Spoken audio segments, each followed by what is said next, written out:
So from the beginning of time, Ferrari V12 flagship models always had a front engine layout. Then it had a mid-engine layout in 70s, 80s and even mid-90s.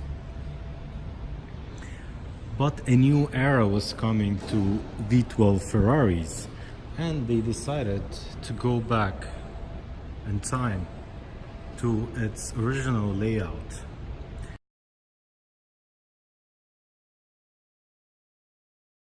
They did still produce mid-engine cars, but they were V8 models like this 1996 355 Berlinetta. But in late 90s, early 2000s, and up until today, the V12 models, the flagship Ferraris, are front-engined.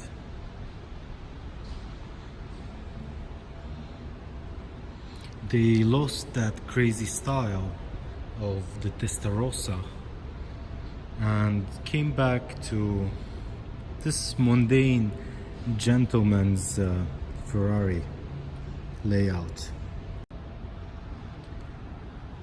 So Ferrari, for some reason, did not want to offer convertible models for their V12 models.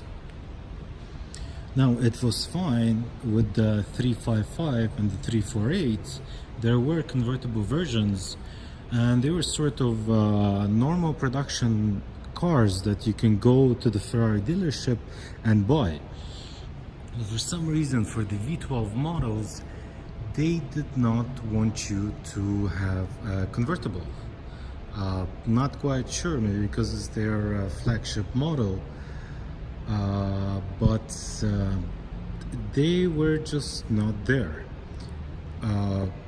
except Ferrari, and for the 550 model, produced 448 Barchettas. This was a very limited run of 550 convertibles, so you couldn't just go to the showroom and buy it. You probably had to have a couple of Ferraris. You need to have a good relationship with your Ferrari dealer. Only then you can get a car like that. So a couple of differences is the wheels. You got a two-piece design with the back being a dip dish. Again, style designed by Pininfarina.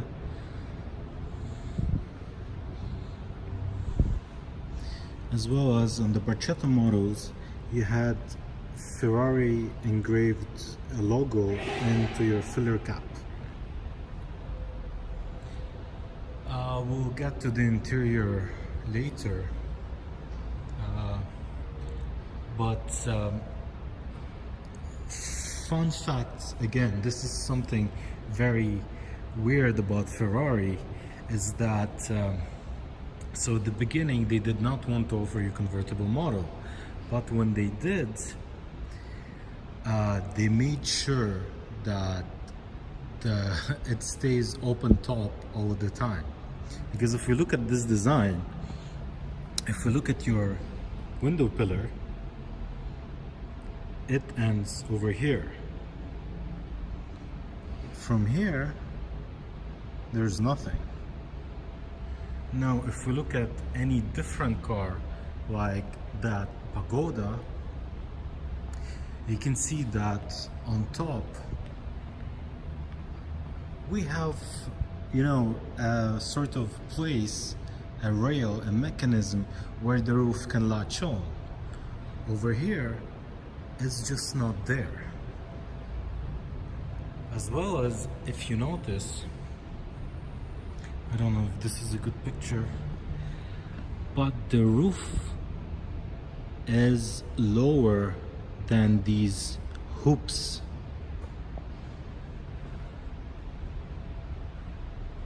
So the hoops are there for protection, and funny part, they're leather covered.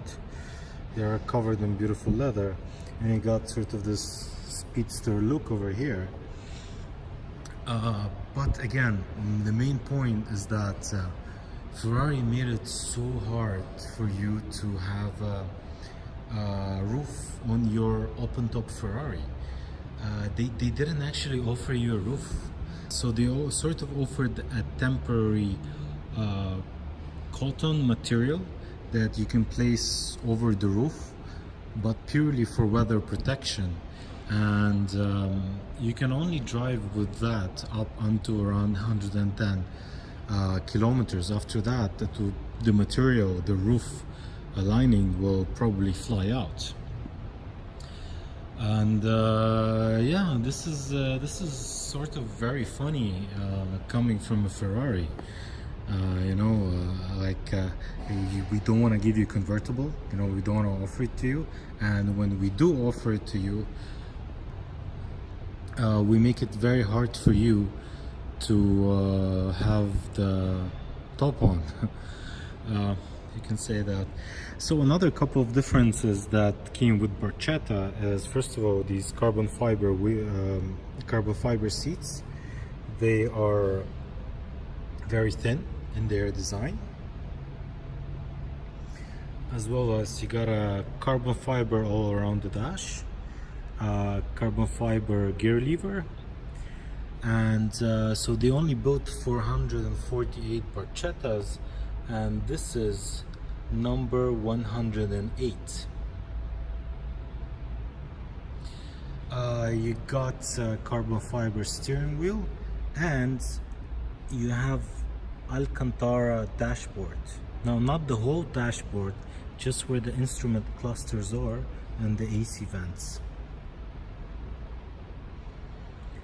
But yeah, that's sort of what Barchetta is. So a 550 Barchetta was the car that always wanted to stay with an open top. To 550 in 2002 came a replacement, which was Ferrari 575. It was a little bit different to 550, but sort of the same, to be honest. It had the same V12, 6-liter V12. With 575, you got an option of having automatic auto-manual gearbox without a clutch, but nevertheless, it was sort of the same. Now, again, they did not want to give you a V12 powered Ferrari with an open top, and when they did, they gave it to you in very limited numbers, so only a couple of special people can have it. And with the 550 we had Barchetta. With the 575 we have Superamerica. So they produced 559 Superamericas, which was a bit around 100 more than Barchettas, and I believe it's because they just sold better. With an open top and automatic transmission, it was more, you know, more attractive to the modern consumers that maybe wanted a Ferrari, but they wanted a cruiser. And when you're talking about convertible, that's what it is. A convertible sports car is mostly a cruiser. Now let's just take a look inside. Daytona. I really like the interior of this car. With black, it looks amazing. Again, with Barchetta, you got your Ferrari engraved filler cap. You got a different two-piece design, 19-inch wheels. On the left, it said Superamerica, but on the right, it says Berlinetta. And here is your number. That's gonna cost you a lot of money. I can't see what number is it. but they produced around 559 units. Now, I'm not quite sure what happened, but maybe because of the complaints from Barchetta owners, the Ferrari actually gave you a hardtop roof for a 575. But again, being a Ferrari, they didn't want you to be feeling that relaxed in a 575, because this roof is quite different from any other convertible. So in most of the convertibles, what happens is that, let's say you have a roof here, yeah, let's say Mercedes SL. The roof detaches, the trunk opens, and the roof folds in, and then the trunk closes. This is your regular setup for a hardtop convertible, or even a soft, or even in case of a soft top convertible, the soft top is just gonna fold into the trunk. Now, this being a Ferrari, of course, again, I don't know what is the reason. Maybe they didn't want to spend a lot of money into inventing a totally new mechanism that opens the trunk. But what they did was they give you a roof, all right, that later, instead of opening and closing and going into the trunk, it's a roof of which the interior part, the part that goes into the interior, is always exposed to the elements. So if you say you leave a car and it rained a little bit, water would gather up here, and then when you close the roof, because the roof closes sort of like this, like a cap, all the water would come to the inside of the car on top of your head, which is quite interesting. But I mean, you can see at least they give you a proper hard top, so if suddenly the weather changes, you can just press a button.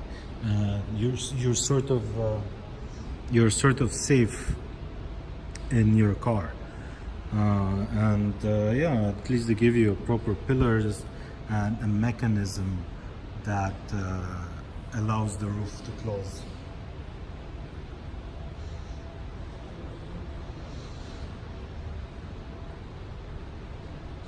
I like Ferraris in black. They do look quite interesting.